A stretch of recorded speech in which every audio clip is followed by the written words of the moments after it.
Hello दोस्तों। वैसे बात करने के लिए देश में हज़ारों टॉपिक हैं।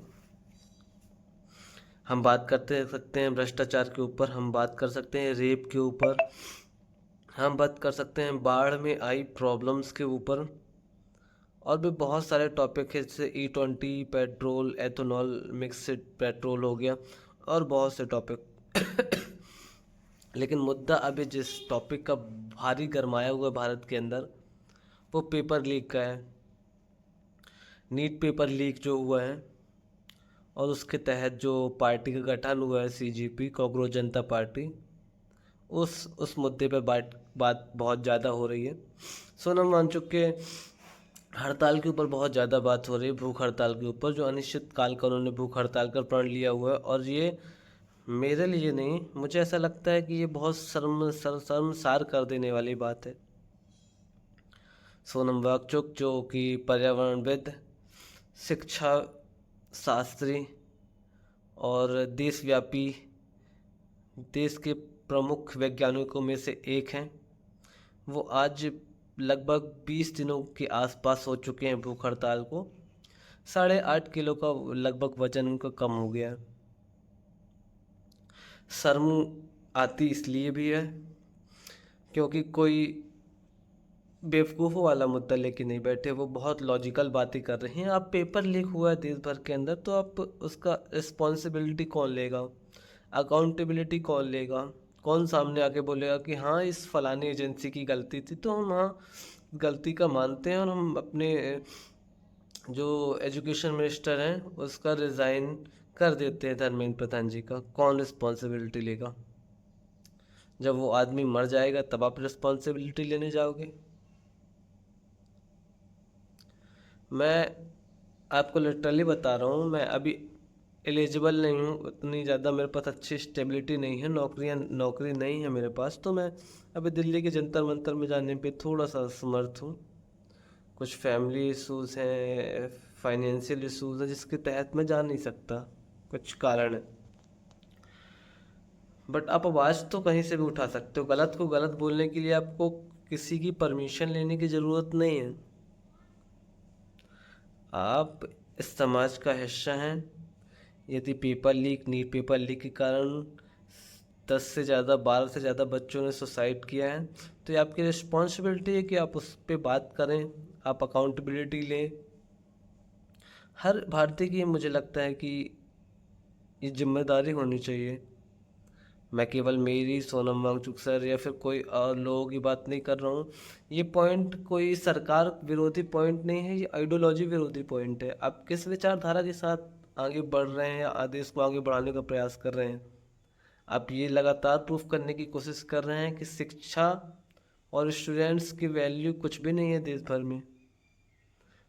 जो बच्चे सुसाइड कर रहे हैं उसके बारे में आप एक बार ट्वीट करके उनकी बातें नहीं कर रहे हैं। देश का मिनिस्ट्री मीडिया उस पर बात नहीं कर रहा है। ये शर्मसार करने वाली बात नहीं है तो क्या है? तो मैं इस वीडियो के माध्यम से केवल ये कहना चाहता हूँ कि आप समझे चीज़ों को, आप गलत चीज़ों का विरोध करें।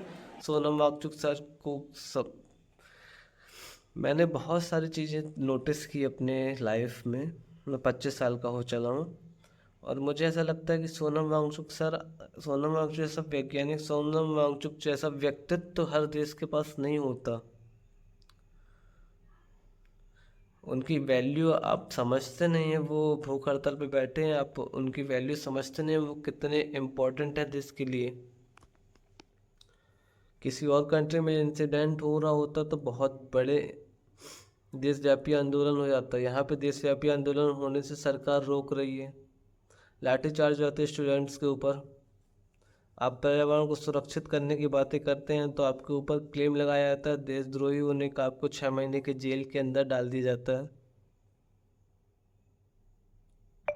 सोचने वाली बातें हैं।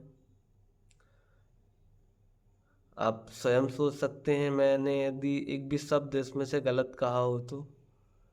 बस मैं एक उम्मीद से, स्टूडेंट पढ़ाई करता है कि कम से कम एटलीस्ट यदि उसके पेरेंट्स ने उस पर इन्वेस्ट किया है, वो लगातार एक सब्जेक्ट पे वर्क कर रहा है, 5 साल से तैयारी कर रहा है, उसके माँ बाप मरे जा रहे हैं कोचिंगों की फीस जमा जमा कर करके, उसके बाद जाने के बाद सेंटर में एग्ज़ाम देता है बच्चा, उसका क्लियर होता है कि हाँ भाई अब चलो 4 साल से मैं प्रिपरेशन कर रहा हूँ तो एटलीस्ट इस साल तो हो रहा है मेरा। उसके बाद पेपर लीक हो जाता है। ईमानदारी से ऑनेस्टली बताइए, उसके पास कोई ऑप्शन आपने बचाया है सुसाइड करने के अलावा? आपको लगता होगा नहीं नहीं फिर से पेपर दे देंगे, और जब जब निकल रहा था उसका तो फिर से निकल जाएगा पेपर, उसमें क्या है, बस की टिकटें फ्री कर देंगे और पानी फ्री कर देंगे, बस की टिकटें फ्री कर देंगे, किराया फ्री कर देंगे और फॉर्म की फ़ीस नहीं लेंगे। सीरियसली ये मुद्दे होने चाहिए। पेपर लीक को फिक्स नहीं करोगे आप। आपको ये पता है कि जो धरने में दिल्ली में जंतर मंदिर के अंदर बैठे हुए लोग हैं वो फंडिंग लोग हैं, जो पाकिस्तान से फंड आ रहा है, ये सब आपने पता लगा लिया है बहुत जल्द। लगभग 1 महीने के अंदर आपने पूरी डिटेलिंग देश के सामने रख दी है ना? आपको सब कुछ पता है, लेकिन आपको अभी तक ये नहीं पता कि पुलवामा में जो अटैक हुआ उसका आरडीएक्स कहाँ से आया था इंडिया के अंदर, या इतने बड़े बड़े इंसिडेंट होते हैं उसका मास्टरमाइंड कौन होता है ये नहीं पता आपको। आपको ये नहीं पता चल पा रहा कि पेपर लीक्स हो कैसे रहे हैं। एंटी की रिस्पॉन्सिबिलिटी आपको नहीं दिख रही, कितनी बेकार तरीके से कंडक्ट करवाया जा रहा है एग्ज़ाम की, बार बार पेपर लीक ही हो जा रहे हैं। ये चीज़ें आपको समझ में नहीं आ रही। मैं बहुत ज़्यादा डिसअपॉइंट हो जाता हूँ सर, मैं लिटरली बता रहा हूँ। आप एक स्टूडेंट के पास बहुत सारे ऑप्शन नहीं होते, because he was not well settled from the, he was not from belonging from the strong background, he is belonging from the poor family, so they are taking loans to educate him. समझ रहे हो? Education दिलाने के लिए loan ले रहे हैं बच्चे को पढ़ाने के लिए। अब उसके ऊपर कितना प्रेशर होगा that he has to prove himself as well, because from that society never, no one become doctor from that society. तो उसके ऊपर भी अल्टीमेट प्रेशर है बहुत ज़्यादा। उस प्रेशर को लेके वो 4 5 5 साल तैयारी करता है, उसके बाद आप पेपर लीक कर देते जब उसको फाइनली रिजल्ट की उम्मीद होती है।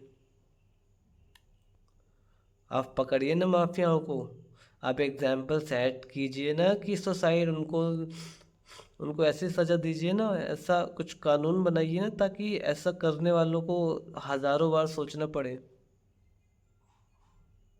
हाँ, आपको ये चीज़ समझनी होगी कि पेपर लीक या फिर ये पेपर जो लीक होते हैं उसमें जो पेपर में पास होता है एग्ज़ाम दे के बच्चा, जो खरीद के पेपर को पास होता है वो डॉक्टर बनेगा तो खुद क्या ही इलाज करेगा, आप ये बताइए।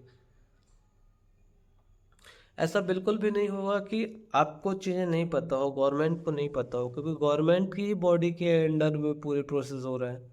तो आप ये बोल रहे हैं अगर कि गवर्नमेंट को इसकी कोई इन्फॉर्मेशन नहीं थी पेपर लीक की, तो इन्फॉर्मेशन ढूंढिए, एसआईटी का गठन कीजिए, टीम बैठाइए, टीम बुलाइए, जांच कीजिए।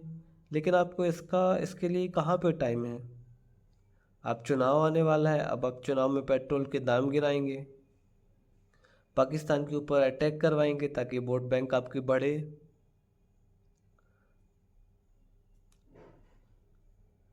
देश के विकास विकसित ना होने का बहुत सारे कारण होते हैं। जब आप एजुकेशन पे गवर्नमेंट बात करना बंद कर देती है या फिर पेपर लीक जैसे मुद्दे पर शांत हो जाती है, स्टूडेंट की डेथ पर शांत हो जाती है, सुसाइड पे शांत हो जाती है, तो आप गवर्नमेंट के नेताओं की आइडियोलॉजी आप समझिए कितनी बेकार आइडियोलॉजी के साथ वो गवर्नमेंट को रन कर रहे हैं। बस मेरा एक ही सवाल है, एक ही चीज़ मैं बोल रहा हूँ कि आप इस्तीफ़ा क्यों नहीं दे रहे हैं, ये समझा दीजिए मुझे। हमें सभी को ये समझा दीजिए, इस्तीफ़ा देने में आपको प्रॉब्लम क्या है? क्या प्रॉब्लम है आपको इस्तीफ़ा देने में? आपको ऑनेस्टी से सामने आना चाहिए और बोलना चाहिए हाँ I am not able to continue to do. सीधी सिंपल सी बात है। आप सामने आए, एक्सेप्ट करें। लोग, पब्लिक आपसे नाराज़ नहीं है, पब्लिक केवल और केवल आपकी आइडियोलॉजी से नाराज़ है, आपकी विचारधारा से नाराज़ है। उस विचारधारा को आप बदलिए, आप सीधी पेपर कंडक्ट करवाने में आपको प्रॉब्लम है, एनटीए को प्रॉब्लम है, तो और एनटीए को सख्त कानूनी कार्रवाई एनटीए के ऊपर कीजिए। आप काहे की टेस्टिंग एजेंसी बनी हुई है नेशनल, जब आप सिंपल सिंपल से एग्ज़ाम कंडक्ट नहीं करवा रहे हो। और ये कोई छोटी मोटी बात नहीं है, काफ़ी ऐसा कोई स्टेट नहीं बचा अभी तक इंडिया के अंदर जहाँ पे पेपर लीक नहीं हो रहे हो। ये काफ़ी शॉकिंग न्यूज़ नहीं है? कोई स्टेट नहीं है इंडिया का जहाँ पे पेपर लीक ही नहीं हो रहे हो।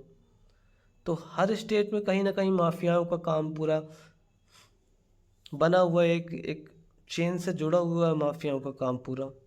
इतना आसान तो नहीं होता पेपर लीक, या गवर्नमेंट की इंफॉर्मेशन के बिना पेपर लीक हो जाए, ऐसा पॉसिबल ही नहीं होता। तो काफ़ी सख्त कार्रवाई लेने का समय आ गया है। मुझे लगता है कि धर्मेंद्र प्रधान को सामने आकर स्वयं इस्तीफ़ा दे देना चाहिए। उसका रीज़न ये है कि आप यदि कार्य नहीं कर पा रहे तो आपको स्वयं सोचना चाहिए। फॉर एग्ज़ाम्पल, अगर मैं कोई कोचिंग इंस्टीट्यूट खोलता हूँ और पढ़ाने में असमर्थ हूँ, 10 बच्चे पढ़ रहे हैं और 2-2 बच्चे, 3-3 बच्चे बस पास हो रहे हैं, तो कहीं ना कहीं मुझ पे ही कमी है। इसी प्रकार धर्मेंद्र प्रधान पे कहीं ना कमी कमी है। वो उन बच्चों को जो प्रोटेस्ट कर रहे हैं धर्मेंद्र प्रधान के इस्तीफे के लिए, जो प्रोटेस्ट कर रहे हैं पेपर लीक के खिलाफ, जिन बच्चों ने सुसाइड कर लिया है because of paper leak, because of NEET exam, उनको आप टेररिस्ट बोल रहे हैं। दिल्ली के जंतर मंतर पे टेररिस्ट लोग बैठे हैं, उनका उधम मचाने के अलावा कोई काम नहीं है। इस तरीके से शब्दों का यूज़ करना कितना सही है, आप बताइए। बस मेरा एक कहना है कि सर, मैं टोटल ये वीडियो सोनम वांगचुक सर की मैं हालत को देख के मैं लिटरली मैं बहुत अपसेट हूँ। कुछ दिनों से क्या हालत कर ली है उन्होंने, उठ नहीं पा रहे हैं अपनी। ऐसी कंडीशन देश के उस व्यक्ति की है जो जिनेवा में जाके इंडिया को रिप्रेजेंट करके आया है अभी, और आके यहाँ पे भूख हड़ताल पे बैठ गया है। सवाल बहुत बड़े हैं, बहुत गंभीरता से सोचने वाले हैं। केवल मैं नहीं, आप नहीं, इस सरकार को भी इस बात पे सोचना चाहिए कि किस व्यक्ति के अनशन पे आप किस व्यक्ति को अलग निरस्त नहीं कर रहे हैं। आप उस आदमी को जेल में डालते हैं यार, आपको शर्म आनी चाहिए। अपने आप में दुखद घटना है ये जो पेपर लीक हुई है। उसके बाद ये और भी दुखद घटना है कि आप इतना समय ले रहे हैं, उस आदमी की मौत का इंतज़ार कर रहे हैं आप। काफ़ी डिसअपॉइंट हूँ मैं, और बस इसी शब्द के साथ मैं वीडियो को एंड करूँगा कि भाई साहब प्लीज़ इस्तीफ़ा दो। समझो, आपके से नहीं हो पा रहा है, आप समझिए, प्लीज़ इस्तीफ़ा दीजिए, समझिए प्लीज़।